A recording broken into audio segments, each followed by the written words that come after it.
We are back. We just finished talking touchdowns. If you didn't see that, it's on the Run Pure Sports YouTube channel right now. But we're switching gears, and I'm bringing in one of my favorite guests, one of the sharpest minds in the DFS community, Travis Mangone. Travis, it's been a wild week in NBA DFS. I mean, I watched the Up to Lock, the Final Countdown show. They only gave out one play before the slate locked because we were waiting on so much news. Right, the cores aren't even going up till a half hour after lock, and it's getting worse and worse, or better and better if you're a guy like you that just really excels at navigating this news.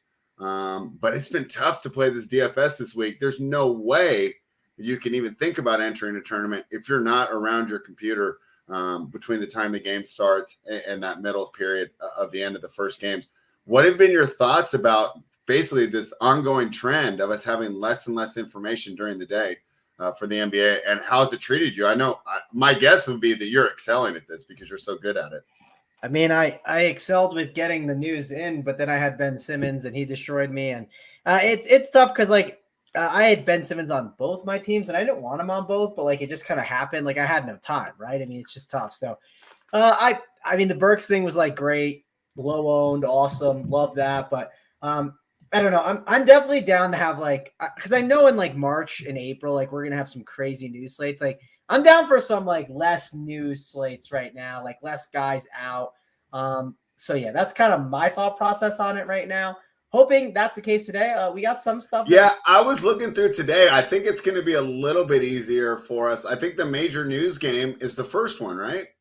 Yeah, I just think it's going to be, I don't know. I think there's a lot of good, interesting spots. My one worry is, oh, sorry. So I assume those Cavs will likely be out. Wiggins, the questionable thing, that does matter a little bit later on, but we should know at least enough about the Gobert stuff. They could hold it all the way until 30 minutes before they have done that. So that could obviously be a lot. I'm hoping Gobert plays, just praying he does. I don't want to deal with the Timberwolves in this spot.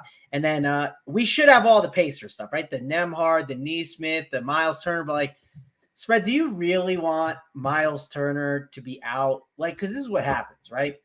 Indiana, you think it's Isaiah Jackson, right? But then you just never know if Goga comes in, Taylor, Jalen Smith, they are more willing to mess around with that bench. So I am in hopes that, I don't know, I just want a lot of guys to play today. I think I have some other values too that people might overlook that I think are pretty good plays. So I'm not dying to have a slate where you stare at it and you go, I feel like I need to play 4 Pacers, right? I don't want one of those slates. I want a slate that kind of feels like, hey, we got most of the news, not a lot of guys are out, and we can go from there.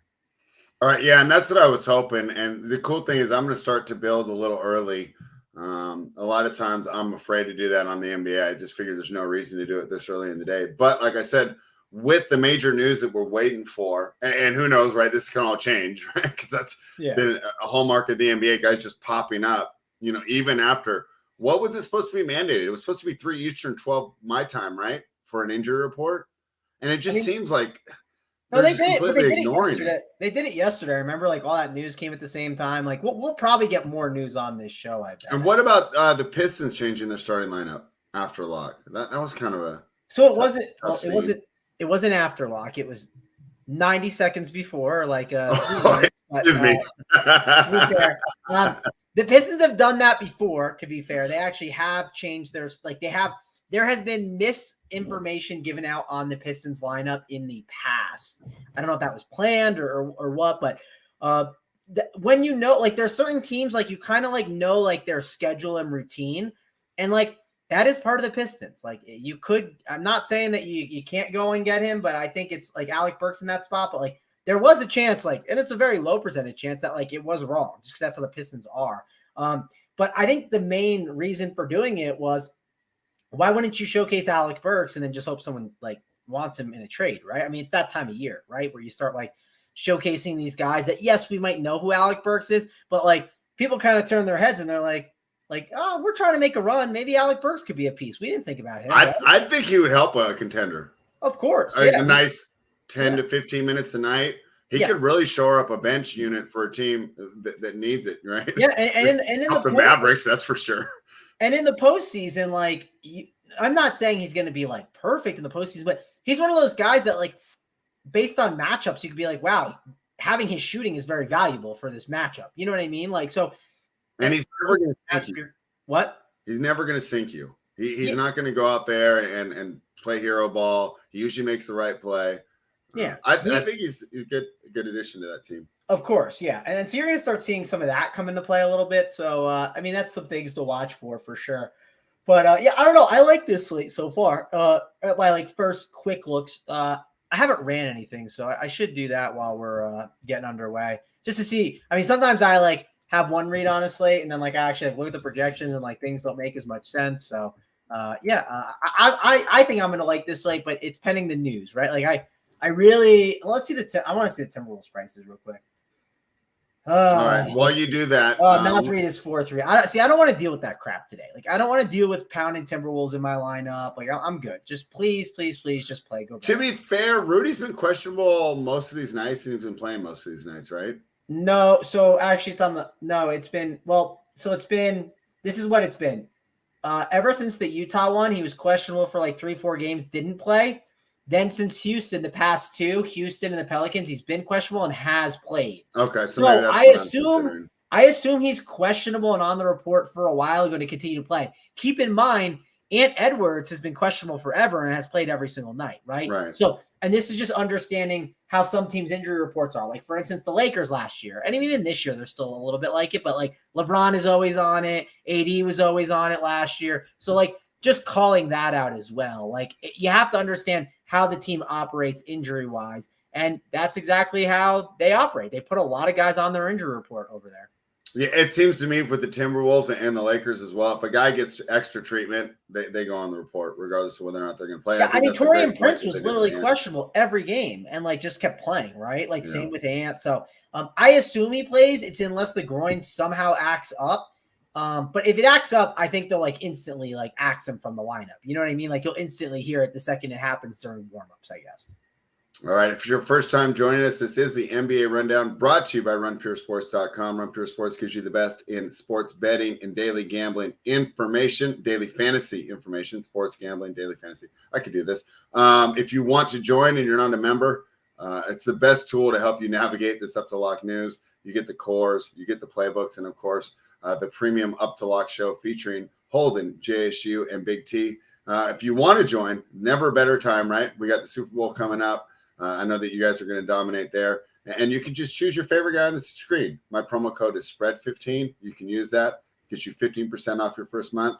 Or if you just love the game theory that Travis brings, use that promo code Travis15.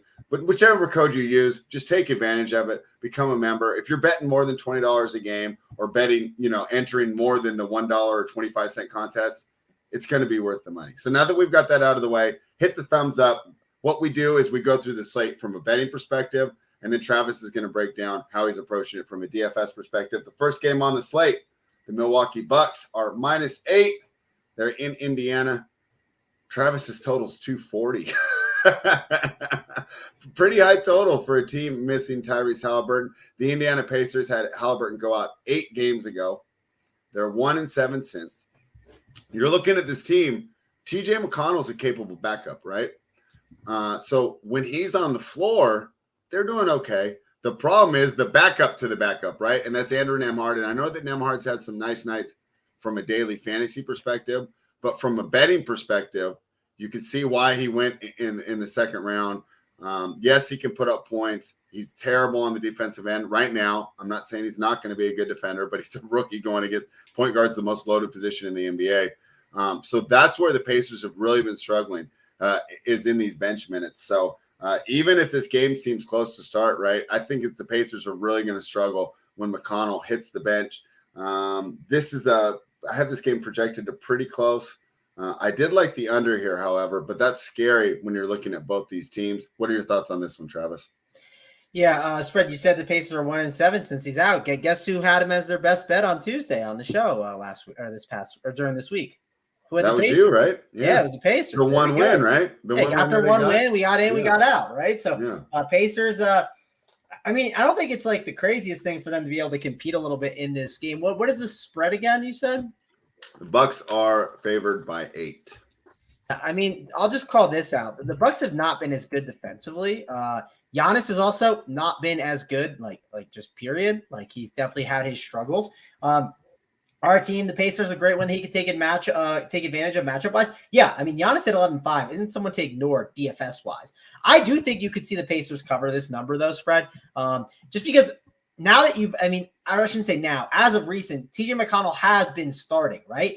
And I think that's been a nice boost for them. TJ McConnell has played really well for them, running the point guard. I assume he's going to, continue to do that, right? Like I assume he's going to keep starting even with Nembhard being questionable and everything. I think they've started together. And then I think the starting line's been Nembhard, McConnell, Hield, and then it's Nesmith if he plays, which he is questionable, and then it is Turner. But couldn't you see Nesmith not start today and they go with Jalen Smith with Miles Turner spread? I think that could be the starting lineup. Would you agree?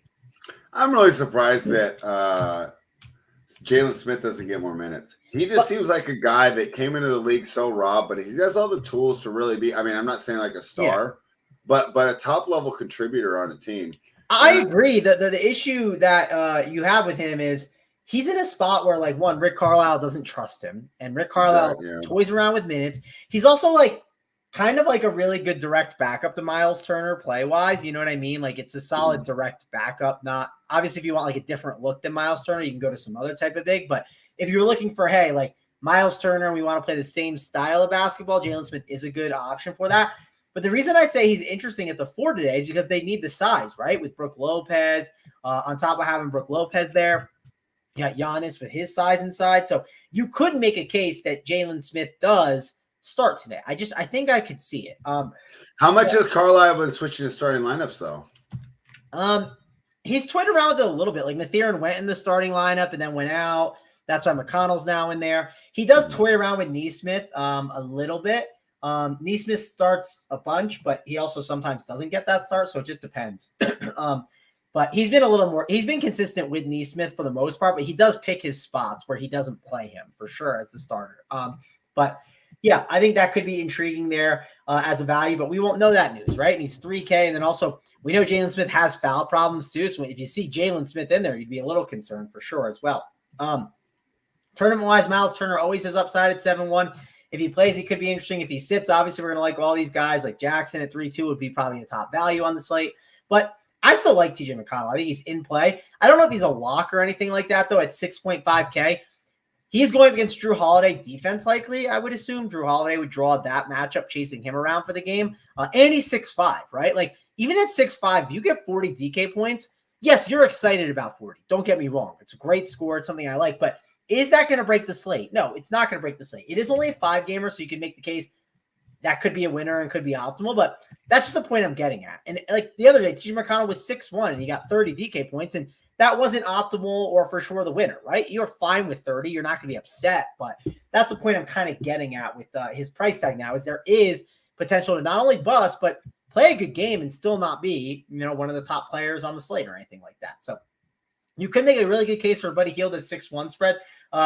Dude is 40, 46.75, and 42.5, playing 36, 39, and 39 minutes last 3 games. That's obviously, people that game log watch, they're going to have some interest. So I'm sure ownership will be a little higher than normal. And this is a good matchup, right? The Bucks, they give up 3-pointers a lot, right? They're willing to let you shoot the 3 ball. So Buddy Hield is probably going to be willing to chuck up the ball a bit. So I do think this is a spot where you have to consider Buddy Hield at 6.1K. All right. Any thoughts on this game as far as the total? Do you think it goes over this 240?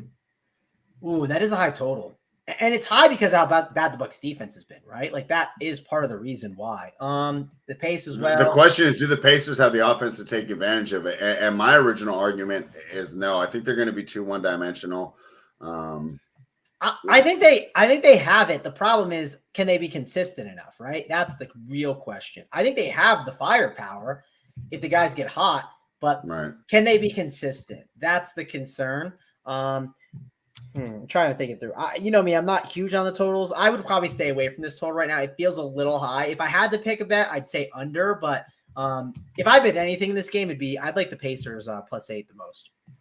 Okay, you like the Pacers +8. My original projections had me taking the Pacers +8, but looking at how they performed with Halliburton, I thought that maybe my stats were a little off, so I downgraded them. a little bit more.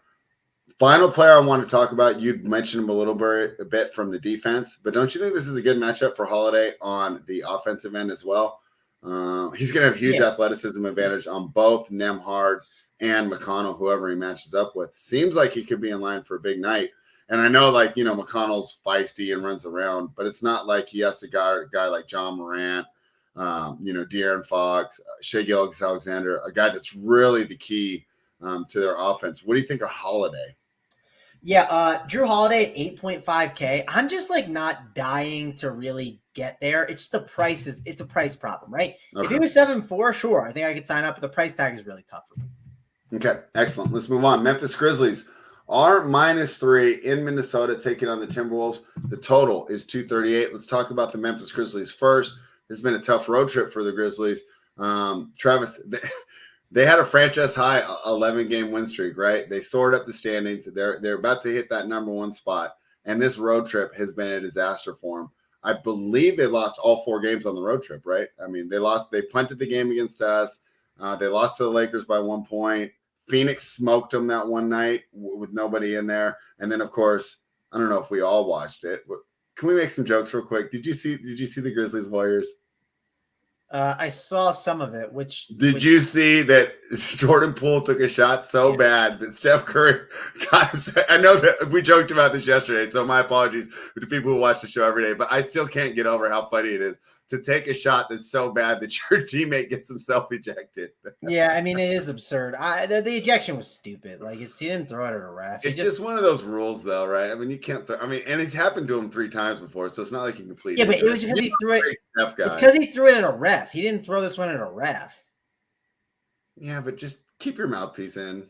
Fair. I have I grew up with a friend who always threw controllers, right? You know what I mean? I'd be I'd be I don't want to win this game because he's going to throw a controller and it's going to break. I know. I always used to wonder that too.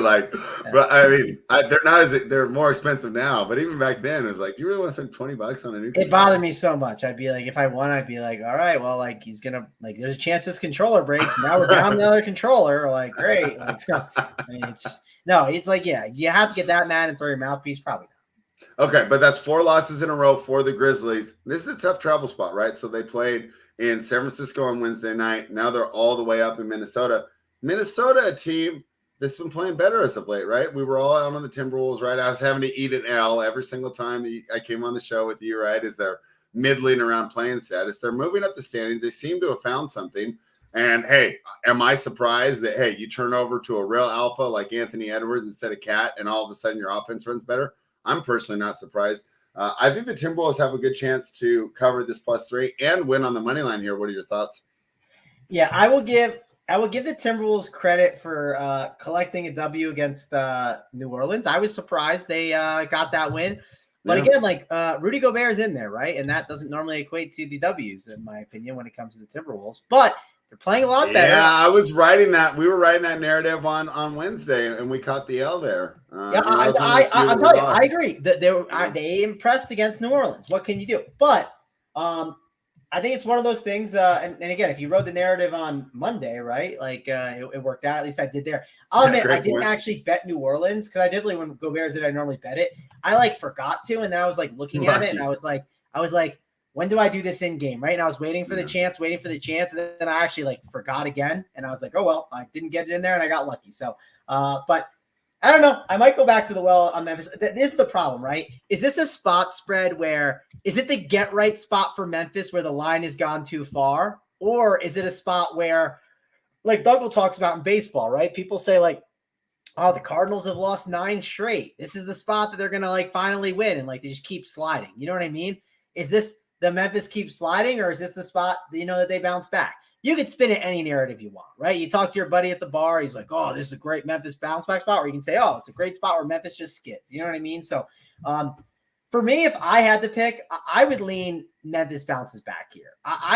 It's the simple math of they haven't been as good with Rudy. Now, the one thing I've read up on that I thought was interesting was when you play Kyle Anderson more with Rudy, it's been a little bit better, right? It's kind of been something that they mentioned, and has also been playing phenomenal. But my lean spread is, if I had to pick, I would go with Memphis. DFS wise, I'd say this is a spot where no Steven Adams matters, right? That's obviously going to be, that could be good for Gobert DFS wise. He's only 6'4", by the way. So let's call that out. 6'4" for Rudy is a really good price. They're just daring everyone at RPS who just slanders him on every single show to have to put him in their core, right? Well, of course, because again, everyone has a price, right? I make fun of players, right? But if you told me Russell Westbrook was $5K, I would play him all the time. You know what I mean? It's just everyone has a price, right? And when Rudy's in this price, it's a great buy low spot.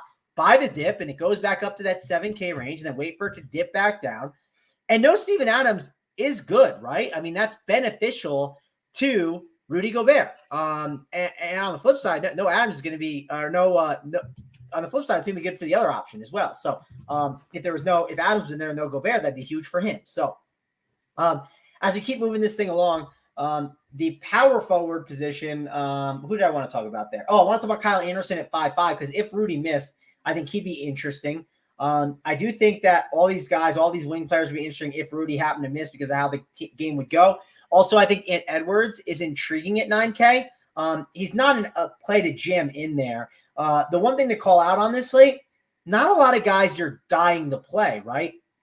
Giannis at 11-5 against Indiana. It's fine, but he hasn't been great. Curry, we'll get to that. I do not like Curry in this matchup. Ja Morant, 10K. Definitely not a bad option. SGA with no Dort. Not a bad spend. I think he's interesting. Pascal Siakam in this spot, 9-5. Think he's a good play in the matchup, but you can always make the case when it comes to the Raptors. There's a lot of just cooks in the kitchen, right? A lot of guys, they only play one basketball, and sometimes these guys fail. So there are not a ton of amazing spends. There are some good ones, but that's why I think Ant is in the conversation for sure. If Gobert misses, I'd like him even more. Even if Gobert's in, I would consider it still at 9K, which that's good for me to say. If you look at the Memphis side, though, if Adams misses, or with Adams missing, Brandon Clark or Xavier Tillman, who do you think gets the start spread? Let's start there.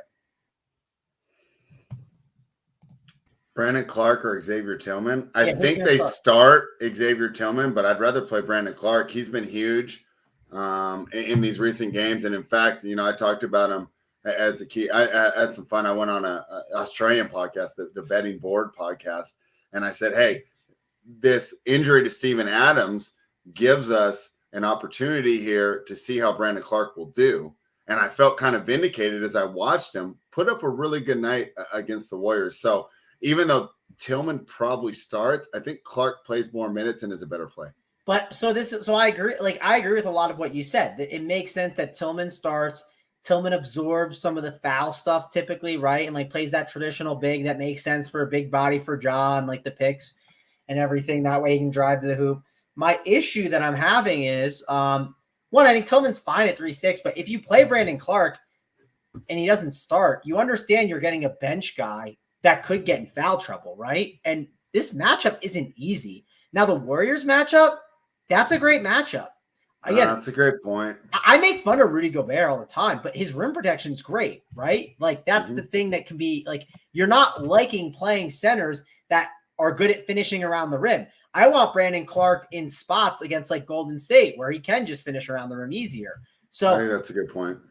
I'm not as excited about Brandon Clark right now. I'll admit I could be sitting there at 6:30, 6:45 and find out building teams and Brandon Clark's in there. I'd be like, man, he's such an elite producer, right? It's just, he's a good fantasy point per minute guy. If he plays 25 to 30 minutes, it's great.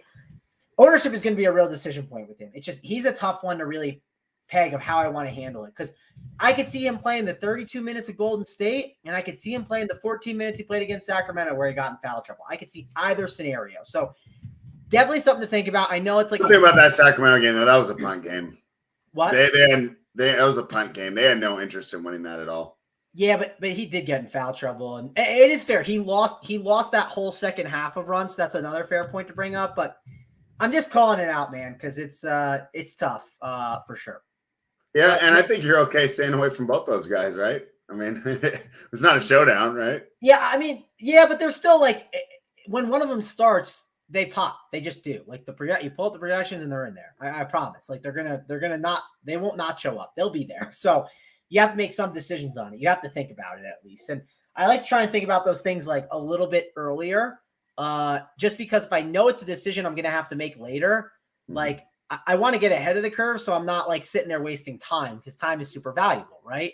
My lean is that I'm going to try and stay away from them, but it depends on how the other puzzle pieces fall value-wise. Because let's say we get all that Pacers value, that's great. I like them more. But if we don't get those Pacers value, I do have to think about it for sure and think about the positions and how I'm rostering guys. Dylan Brooks at 4-6. Man, they are trying to bait me into it, but I will not bite. No Dylan Brooks for me at 4-6. Out on him. I don't hate Desmond Bane at 7-5. Now, Desmond Bane is questionable. If he happens to sit, this will change up the whole slate. I'm assuming he plays. I think he'll be fine. But if he does not play, obviously you want to jam in some more Memphis guys. So overall, this is a spot where we need some more news, but there's going to be some good plays, it looks like in this game. I always talk about how you really help out on the show, not just for tonight's slate, but with the game theory. And I think that you just illustrated something that makes me think that you're so good at making decisions on the fly, but you talked about it. And I think it's really important, so I want to reinforce it. You're making these decisions early to be ready when you get the news, right? Yeah. So, because like you said, you don't want to waste time having to make that decision when you get the news. You have an idea, right? And yeah, like a great scenarios. A great way to illustrate exactly what you're saying of what happened yesterday was like I felt like I identified shooting guard as like one of the worst spots on the slate, right? Like I don't like shooting guard. If you looked at the slate, I was like. And we talked about it on the show, and I know Spencer did when he crushed, but yeah, he crushes when Luka goes down. I mean, of course, I would have locked him on every single team if I knew that Luka wasn't playing, but the point being is Spencer Dinwiddie was very chalky. You had, who else? Karis LeVert was at the shooting guard spot as well. And then there was one more. Oh, Paul George could have been shooting guard, but they also can be small forward eligible, right? And because of that, shooting guard was one of the weaker spots on the slate. So the second I saw Alec Burks starting, I was like, oh, Alec Burks is starting. Now I made the adjustments on my end and he popped a bunch, but I felt pretty confident in just hitting the lock button on him. You know what I mean? Like I was like, give me Alec Burks right now, just put him into my lineups. I'm in. So that's kind of, and the reason why I was able to make that decision so fast is because of that, thinking it through. Now I'll go through and look at the power forward position as we get closer to the slate. And I'll say, is this position weak or is it strong, right? Evan Mobley, if there's no Mitchell and there's no Kevin Love at 6'8", that's going to be a really strong play that obviously we'll get to and talk about.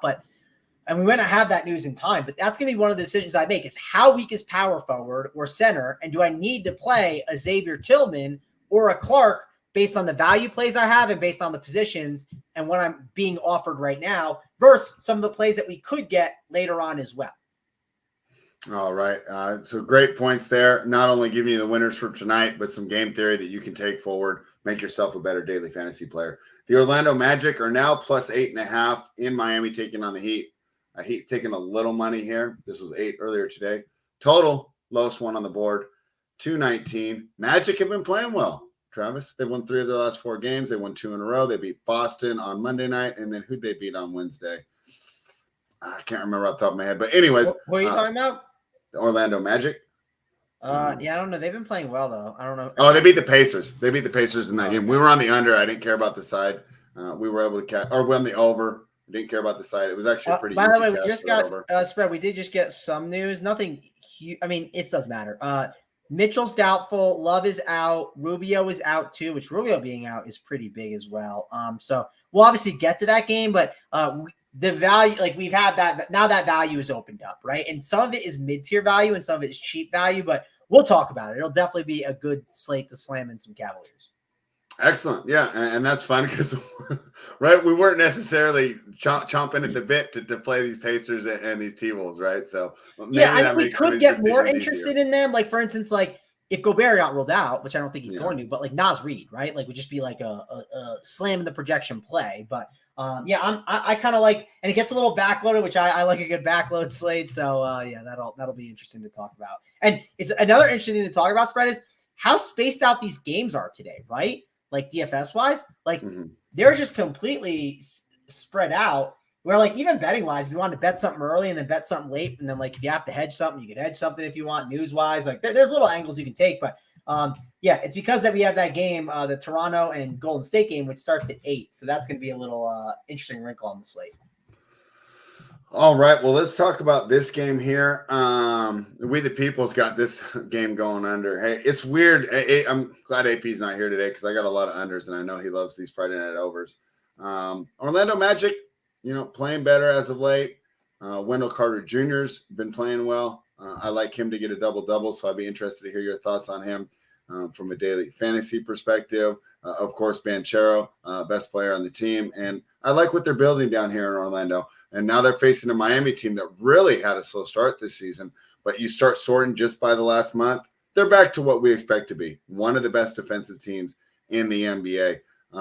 So I think this is a tough game. I actually don't have – this is one of the few games I do not have a play on. I had this game pretty close on both the side and the total. I'm not so crazy there as far as, the under. I don't disagree with it here. But I didn't get there. So for this kind of a fade game for me, from a betting perspective. But of course, we know on a 5-game slate, there's no such thing as a fade game in DFS, right, Travis? I mean, this is close to it. I mean, the argument you can make is like Jimmy Butler is 7-6, right? So good price tag on him. That like he has upside. Banchero, someone at 7K that he started to pop a little bit more, but will he pop against Miami? I mean, probably not that much. Wendell Carter at 6K has been good, but again, matchup against Bam, not great. Kyle Lowry is 4-7. Like, seems crazy, but I think it's warranted. Like, I don't know, Spread. This seems like a cross-off one. So I say we cross it off and keep this thing moving along. Okay, let's move to the game where we just got the news. The Cleveland Cavaliers are +2 in Oklahoma City taking on the Thunder. Thunder have taken a little bit of money here. Or maybe that's just the news movement here. Total is 221.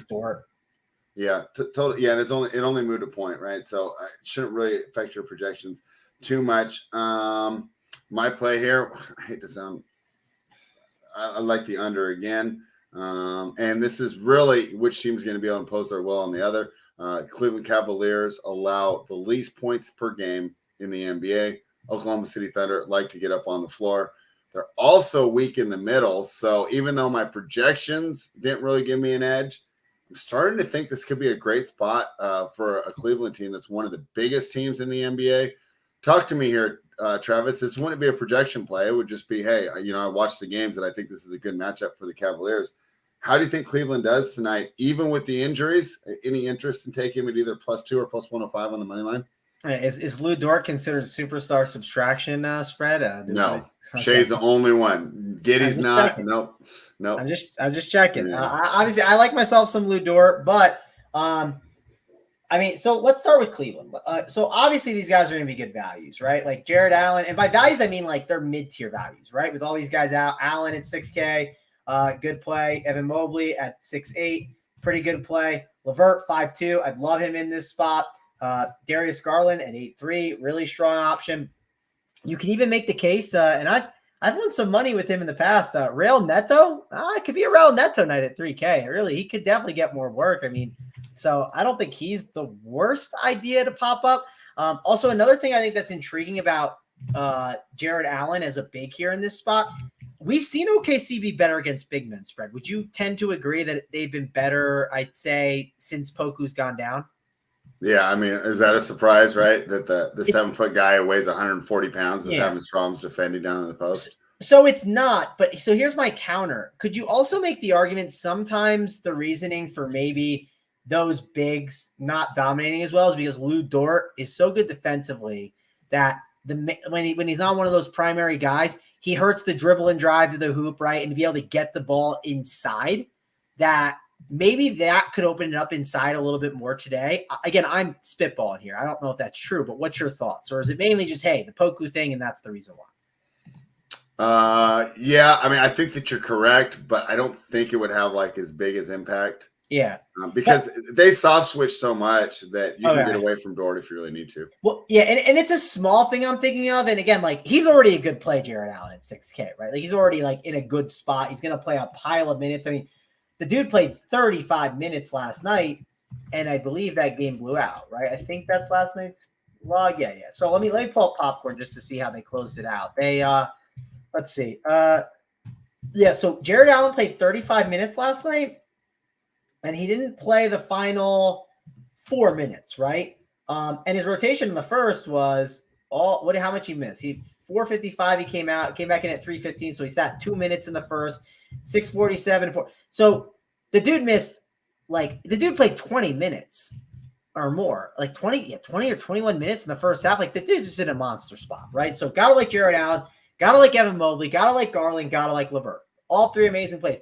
That was also without Ricky Rubio. Now I assume Ricky Rubio is just going to be replaced by the Raul Neto minutes. That makes a lot of sense. It could be replaced by Lamar Stevens minutes too, and more playing Garland. Like let's say like LeVert is in there running the point at times. I could totally see that. So you could see maybe Stevens soak up some of it. Could be interesting spot for Cedi Osman too. Maybe he soaks up instead of Neto a little bit and gets some ball handling. So ultimately, I think this is a spot we have to like Cavs. They're going to be some of the better plays on this slate. Now, what runbacks can we go to, Spread? That's the real question. Are there any runbacks that are intriguing? What do you think of this OKC team? I mean, they are missing Dort. So who's that going to benefit the most? Well, at 7.8, it's an expensive tag, but it does benefit Giddey a little bit. The problem is the tag is high, right? I think it could benefit an SGA a little as well, too, at 9.9. But I'm trying to figure out who's the bench guy that's going to benefit the most, right? You assume the lineup is SGA, it's Josh Giddey. They'll start one of the Jalen Williams, right? Do they go to a Muscala or do they go with a Kenrich Williams? What's your thoughts on that, Spread? I think they go Muscala, right? That's funny. I was thinking they would go Williams. Yeah, I guess they do go that Williams dude too there. Because it's both Williams, right? They have two, and it's confusing. Yeah. I was thinking of Kenrich or Kenrich, however you say his name. Yeah. They could go him. So yeah, I'm interested to see how it works. One guy I think could really benefit, Spread. That you wouldn't think benefits more here is a totally off the board play, but he helps fill a position that I don't typically like. I've talked about it a lot. Shooting guard is not a fun spot. Now we have Karis LeVert on the slate, so I will likely slide him in at shooting guard a ton tonight, right? Because it's a frustrating position to roster. Don't want to deal with it. I should have mentioned Chris Duarte earlier. If those other guys sit, like he could be an interesting shooting guard that you could slide in there. Isaiah Okoro could obviously be a shooting guard in this game that you could slide in there. But what's your thoughts on Isaiah Joe, Spread? Isaiah Joe, he can get minutes at times, and he's willing to chuck, right? If you look at his last 4 games, 12 shots, 13, 9, 7. 14 minutes, 21, 29, 22 minutes. Now you're missing Lou Dort, right? A guy who can help stretch the floor. Yes, I'm not saying Isaiah Joe's great defensively, right? But that does make sense as a type of replacement here. What's your thoughts on him? I'll be honest. I haven't seen a lot of Isaiah Joe. I definitely watched him closer. The Thunder have not been on my league pass lately. For whatever reason, I've been projecting them really close to the numbers. And you know how it is, right? And I was thinking about this, the difference, DFS games. Because I was talking and I'm having a really good NBA season and a lot of people are struggling. And I was like, but I'm bringing guests on every single day whereas look at a guy like Nate Duncan, right? When a bunch of guys are out, he skips that game, right? He goes, well, I'm not going to watch it because it's really not going to help me predict this team for the playoffs and do, my normal media, non-gambling related stuff. Just like, hey, who's going to win the championship? Yeah. But you guys and all the guests that I bring on, right? When 4 guys are ruled out, what's the biggest DFS game of the day, right? Yeah. You guys. So who has the best idea of how good these role players are and how good these replacements are?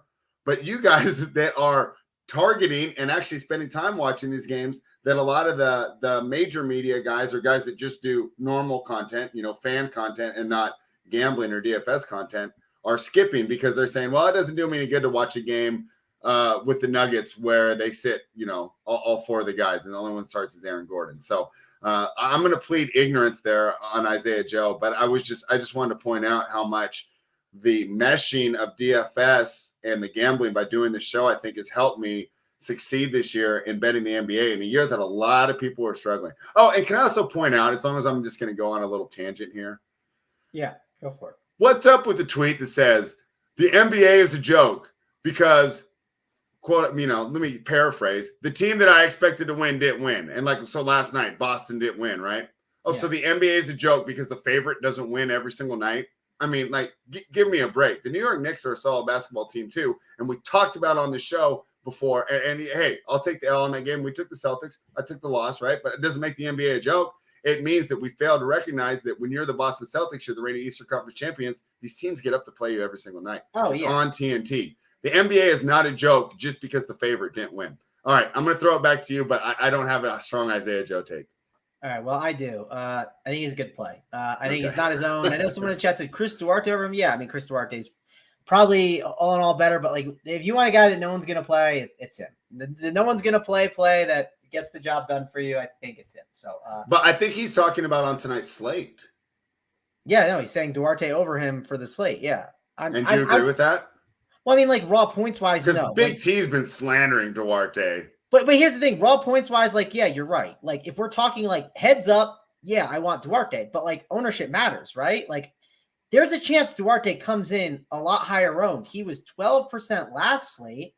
What makes you think after him having a good performance and now in a 5-gamer, and if the news hits right, why would he be 11%? Right now, he could. It depends on how the news hits. I think that stuff matters. But point I'm getting at is, I mean, this guy's going to be like, Isaiah Joe's going to be like 2%, right? Then no one's going to have him. So like that's what I'm getting at. It's like he's just no one's going to have him play. If you want to put him on your team, sure. I'm going to look at it. I'm not saying I'm going to do it for sure, but I'm definitely going to. I'm intrigued by it. I mean, if you look at like one of the guys that makes sense to replacement, it's him or it's like Aaron Wiggins, right? Like those are the replacements. Also, I'll call this out. If Aaron Wiggins starts, we're crazy not to like play him, right? At 3-1. I mean, as a starter, a 3-1 starter is a good play. So both those guys are going to be intriguing options. Like someone has to start for Lu Dort. Who is it, Spread? Like I know you say you're just like, you bleed ignorance on the situation, but like someone is starting for him today. It's not, who's the guy? It's either Wiggins or it's Isaiah Joe, right? And like that might not even be bad for someone like Isaiah Joe to just come off the bench and chuck, right? And Wiggins at 3-1, I'm just saying that's another really good play that could emerge as the starter today. Because again, we do not know who the starter is. A lot of projection sites don't. Whoever's the starter, are they going to be in your lineup? Depends, but there's definitely a chance. Yeah, I mean, it's you have to like them. I just don't think it's hard not to. And Aaron Wiggins, when he has started this year, has been amazing. Like he has played very well. So, and one thing I like about like those kind of guys, like the Aaron Wiggins and the Isaiah Joes, these guys aren't rookies, right? Like they're players that have played in the league and gotten minutes. Like they're not absolute clowns. So it's not like this guy that hasn't played much in the league. And I'm like, oh, it's like a spot start out of nowhere. You know what I mean? Like, so I don't know. I think it's interesting. I know we talked a lot about this game, but this game's like the most important game. You're going to want to slam a lot of Cavs on your teams, like I said. And because there's not a lot of guys to spend on this slate that you're excited to spend on, like, again, it's not like, look at your background spread. Are any of those guys playing today? Like 2 of them, I think. Right? You know I mean, if like, you move a little bit, I think Giannis is here, but I've been in front of him the whole time. But like, again, like you can poke holes in them, right? You can poke holes in Curry starting. You can poke holes in Giannis. Like, you just poke holes in those options. And because of that, it's going to be one of those slates where these mid-tier values like Garland, Evan Mobley, Jared Allen, Karis LeVert, those are all going to be very much priority plays. And then when you play a couple of values, like you get forced to play a value or 2, that's how you can only get like 1 or 2 studs, So it's like, that's kind of the point I'm getting at. If you had to pick what's more important today, prioritizing your stud or prioritizing the Cleveland guys, you're prioritizing the Cleveland guys. It's clear. That's the number 1 priority right now. Talk to me about Garland. What do you project his ownership? He's, to me, as obviously I'm not the expert like you, but he seems to just be a smash play. And I'm thinking a lot of people are there. Do you expect a high ownership from him? And if you do, does that possibly take you off the play at all? Or are you fine just using it as a free square? No, I love him in this spot. I mean, I will likely play him. The one thing I kind of think a little bit about sometimes when I play these guys is like, is there a route where like you like, and I think this spot's different because last night something I had thought a little bit about was, can I play Garland, Mobley, and Jared Allen all together with like Love in and all these options in? Because it wasn't like everyone was out. Now you miss like Ricky Rubio too. Like it does seem like there's just 4 guys that are going to play like. If the game's competitive, right? Those 4 between LeVert, Garland, Allen, and Mobley, they are going to play what? Like 38 to 44 minutes each, right? You'd assume. So it's like one thing I'll try and do sometimes is maybe I won't play all 4. Maybe I'll play 2. Maybe I'll play 3, right? I'll find different ways to mix and match it. So like that's something I try to think about. I like to look and see, well, what is the optimal lineup doing? How can I make it different? Maybe I'll just eat all 4 of those, but then I don't eat the chalk values or I don't eat the chalk studs, right? It just depends. So kind of have to wait till like things update, run some stuff, see what's there. And that's why I said spread, like, you know what makes your team instantly different when you play those 4 Cavs? Throwing a 2% Isaiah Joe, right? Like it just does. Like it does. I'm not saying it's and yes, you can plug Karis LeVert in there instead, and that fills out your shooting guard spot really easily. But shooting guard's not my favorite spot to roster for sure tonight. All right. Great breakdown so far. 1 game left. Toronto Raptors in Golden State taking on the Warriors. Raptors are +5 here tonight. Totals 235. Raptors coming off a solid defensive performance against my team, the Sacramento Kings. Raptors are finally fully healthy, and they held the Kings to 95 points. There was the lowest scoring output of the Kings this season. When we were running the projections, I did the talking touchdowns with Tyler before this, and right before I sent you the link, we went over and we did our tags. And whenever Tyler disagrees with my projections, I always say, okay, why? Tell me where the numbers or statistics could be wrong here. And he simply said, the Raptors are finally healthy, and a majority of your numbers, since there's a lot of season-long stuff in here, are with the Raptors not as a healthy team. And I said, you know what? I'll buy that. I think that's some good news. So even though I projected the Warriors here, and I love taking the Warriors home, Tyler did make a strong case. Maybe that's not the right play, and this is the correct line, and there's no edge here. What are your thoughts here when the Raptors take on the Warriors? Yeah, I'm interested in this game from a DFS perspective. I think the Raptors keep this thing close. That 5 is a tough one though. I don't know what to do with it because like you can easily see like the game being tight and then like you kind of screw. And they foul right out of it. That's why like to me +5s are almost like it's like a dead number. Like I do not want to take a +5. I don't disagree with what you're saying there. So that one's a little tougher. Let's talk DFS wise. So for one, we've unlocked the Draymond Green at the 5 is here, and ever since it's been here, it's at 6.2K, it's printed, right? I mean, 47, 44, 40, 35, 40. I mean, the guy's been great. So let's call that out, right? Like, he's been awesome at the 5. Price is too cheap, I think. I think at 6.2, there's a ton of upside there. I like him a lot. We'll keep going with the Warriors just to make it easy. Let's see. I clicked the wrong button. Wiggins at 6K. Will he play? Will he not? I know he obviously from Canada, so maybe he likes to play against the Raptors, but we'll see if he's ready to rock. I don't know if that's really a narrative. If it was in Canada, I think it would be, but probably yeah, probably right. I mean, I could have played the Aaron Wiggins versus Cleveland narrative, right? Not Andrew, but Aaron getting revenge for his brother. I could have played that. Yeah. I held back there. We've been surprisingly light on revenge narratives tonight, Travis. Are you feeling okay? I don't know if are there even that many? That's the thing. I mean, you're able to find them, right? With like a 9th man who, I don't think there's a lot like that. Like when I look at it, like quick, there's not like really. I mean, maybe there's got to be like a Milwaukee, Indiana one maybe in there, but I don't know. Man, probably I don't know. It's not a lot for sure. Yeah. But I think Klay Thompson at 6'5" always has upside. Obviously better with Wiggins out, so that's obviously going to be something to watch for. Will Jordan Poole make another mistake? Who knows? He's been smashing, but I do think this is a spot he could go off. So this is what I want to call out, spread. Give me a second here because this is important. All right, while you do that, can I give you my 2 favorite props for this game? Yeah, do that. You go because I do have to get out of here kind of soon. But all right, I'm gonna knock this out quick then. Here's my idea. Sometimes, right, we know that these props are just based off season averages.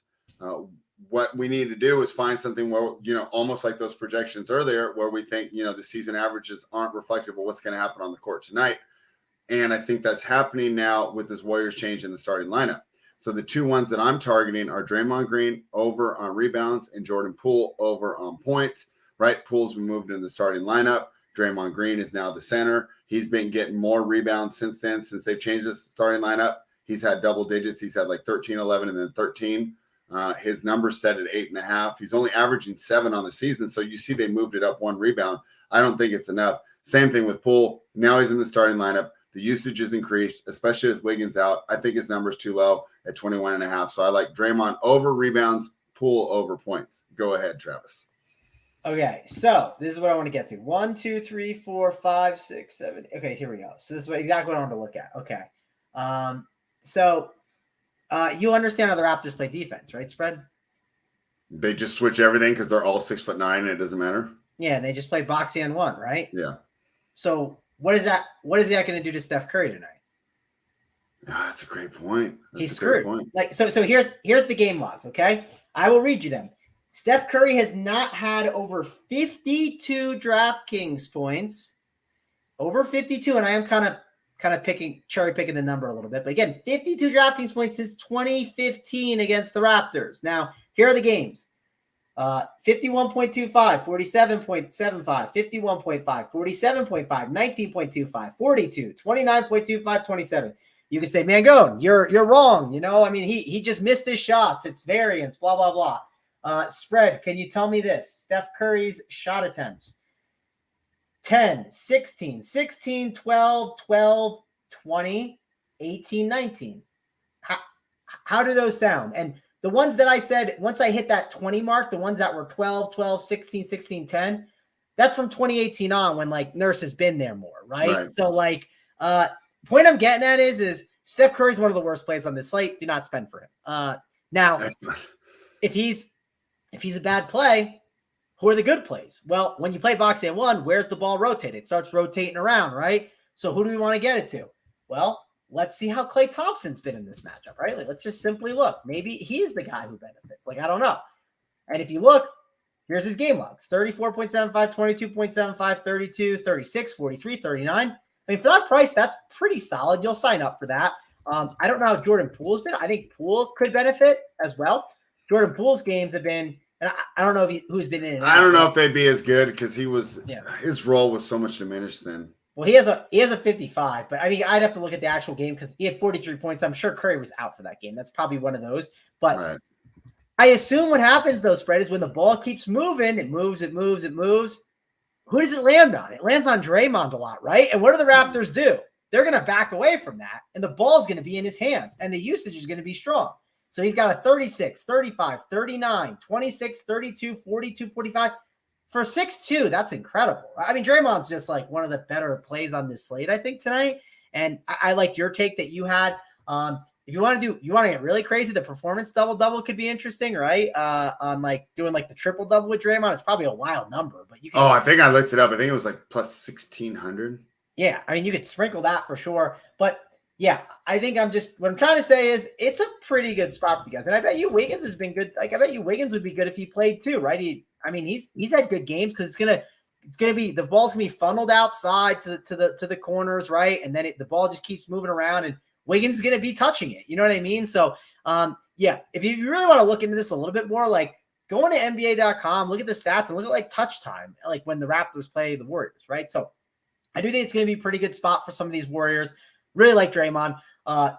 Pascal Siakam, really good play. I think it's an amazing spot. Another guy who's could pop later, but isn't popping as much right now, but definitely could be pushed a little bit more is Precious Achiuwa at 4-2. Especially we don't get enough value.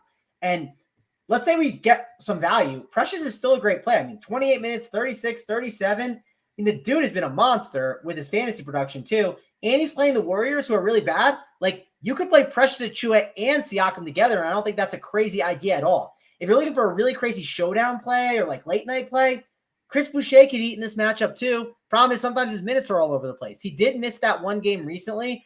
It's because he was late to shoot around. And because he was late to shoot around, Nick Nurse decided that he's playing college kids, and he decided, hey, you showed up late for practice. You're not allowed to play that day. So that was an outlier. He's had some pretty good games. I don't think he'd be a bad, interesting option. Scotty Barnes at 7-7. I think he could get to the rim in this matchup. I think he's okay, but not dying to get there. Gary Trent, 6'3". I just haven't been playing him. I doubt I'm going to get there now. I know some RPS people have, just not for me. And Fred VanVleet at 8K, I think he's an interesting spend up top if you want to get a little bit different. But I really like this Raptors front court, and I really like Draymond Green and some of these other Warriors options. And Curry is a very, very big fade in this spot. All right, great point on Steph Curry. I think that's something I left out in my thing, but I love that we the people added this here. Potential letdown spot for the Warriors, right? That Memphis game means a lot to them, right? And in my preview, when we talked about it on Wednesday, I talked about how the Memphis Grizzlies had pissed this Warriors team off, that they were going to be up for this game. It was going to have a playoff-style atmosphere, and kind of the reason we ended up taking the under, right? Because I said, hey, this isn't going to be your normal game where they're just out there playing pickup style ball. It's going to be an intense game. can they dial it back up for Toronto Raptors team that's 22-27? I mean, I guess if we want to just search for a revenge angle, right? 3 years ago, they lost to him in the NBA Finals, or 4 years ago now, whatever that ends up being. Maybe we can really search for that. But I think he's got another good point here. Why? Which I'm happy that even though the projections like the Warriors, that we chose to stay away. Multiple reasons, great matchup. You talked about the box and one taking away the Warriors' best player, and then, of course, the potential letdown spot. So, Travis, I think we've done a great job of really going through the slate and giving people, a solid primer to not only make winning bets, and we'll give out our best bets right now, but to start to think about how they're going to build their lineups tonight. So, because of that, runpuresports.com. I'm spread 15. You're Travis 15. Hit the thumbs up. Travis, give me your best bet. Yeah, just give me 1 second. I'm recording a showdown show here shortly, and I'm late, so I want to tell them, hey, just real quick, I'm getting there right now. Best bets. What do we got here, spread? What's the showdown for NFL? Yeah, for NFL, we're doing a pre-recorded one. We did it last week, so yeah, I mean, it'll drop on Saturday, so you will see it then. I know the Print Factory is going on right now, so you can head over and check those guys out. They're going to be talking about the entire NFL slate, so that's pretty fun. Let's see, best bet spread. What do I want to go with? I am going to go with, let's see. You go first. What is yours? I'm going to take the under on the Indiana Pacers Milwaukee Bucks. That was one of the biggest edges that I projected this game. And my idea here is just this Indiana Pacers offense simply hasn't been the same without Halliburton. I know you said they do have weapons. It's just to hit a 240, they have to be consistent. They have to be going the whole time. Obviously, pace could kill me here. A Bucks explosion, like when they put up 150 against the Pistons, could kill me here. But overall, I'm fine taking the under on the highest number on the board. Yeah, I want to do a Draymond Green bet, right? Like I know you talked about him. What was the rebounds you had set for? I had over 8.5 rebounds, and that was on Bet Online. All right, over 8.5. I'm just looking at what is his assist right now? I didn't look at the assists when I ran it up. Can you pull it up quick? If you don't mind. Yeah, let me see if it's still up. I had it up earlier. I know I hate looking at game logs and past matchups, but I think this one it matters. I don't think it's not real. You know what I mean? I think it does matter a ton. Draymond Green's set at over 6.5. It's kind of heavily juiced at minus 137, but 6.5 right there. And then what's his points? Sorry to ask one more. No, that's fine. I don't think it was over 10. Because I always laugh because I want to do the double with him, and then I go, wait a second. With most people, we just think that the points is the auto. Well, it's funny because he's 7.5 over 7.5 points. So his rebound total is higher than his point total. If you look at Draymond, he's got 17 points, 4, 10, 2, 14, 15, 4. I mean, he's playing with Jordan Poole now. So let's go with the I'll go with the over on rebounds, like you said, spread. I think he crushes on the boards here. He's playing at the 5 now too, right? No Kevin Looney to mess that up, I don't think. So let's go with the over on the rebounds at 8.5, right? You said is the number? Yep. Yeah, I'm in on that. So over 8.5 rebounds on Draymond Green. I feel good about that one here. And I think it's a good spot. If you want to mess around with double bonuses and stuff like that, again, he's a great player. And I think he's one of my favorite DFS plays on this slate. And if you want the guy that no one's going to play, I mean, no one, Isaiah Joe, but it's a real dart throw, right? That's not one that, I'm not one that I'm feeling amazing about. It's more of a field play than a projection play. All right. Our guy, We the People, very sharp chatter, always adds a lot to the show. We like to give out his best bets when he throws them in the chat. Siakam double and win. So he's on the Warriors lit down spot narrative. Who's missing from my background, Philip? Interesting.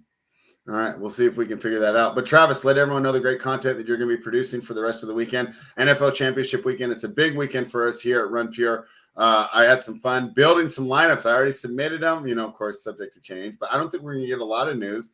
So it's a great NFL slate this weekend. Obviously, everyone's really, really excited about that. But it's not the only thing that we're doing here at Run Pure. What's the rest of the stuff that's going on?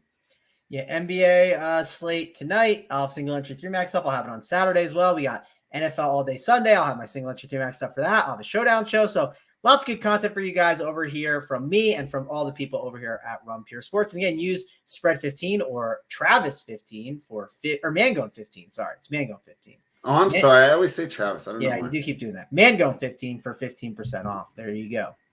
All right. Well, there you have it from us. Guys, hit the thumbs up. We'll be back Monday at 12 Eastern. me, Tyler, JC Zargo, breaking down the NBA. But make sure you subscribe to the channel because we are going to pump out a ton of great content this weekend. Thank you, everybody, for joining us and Run Pure.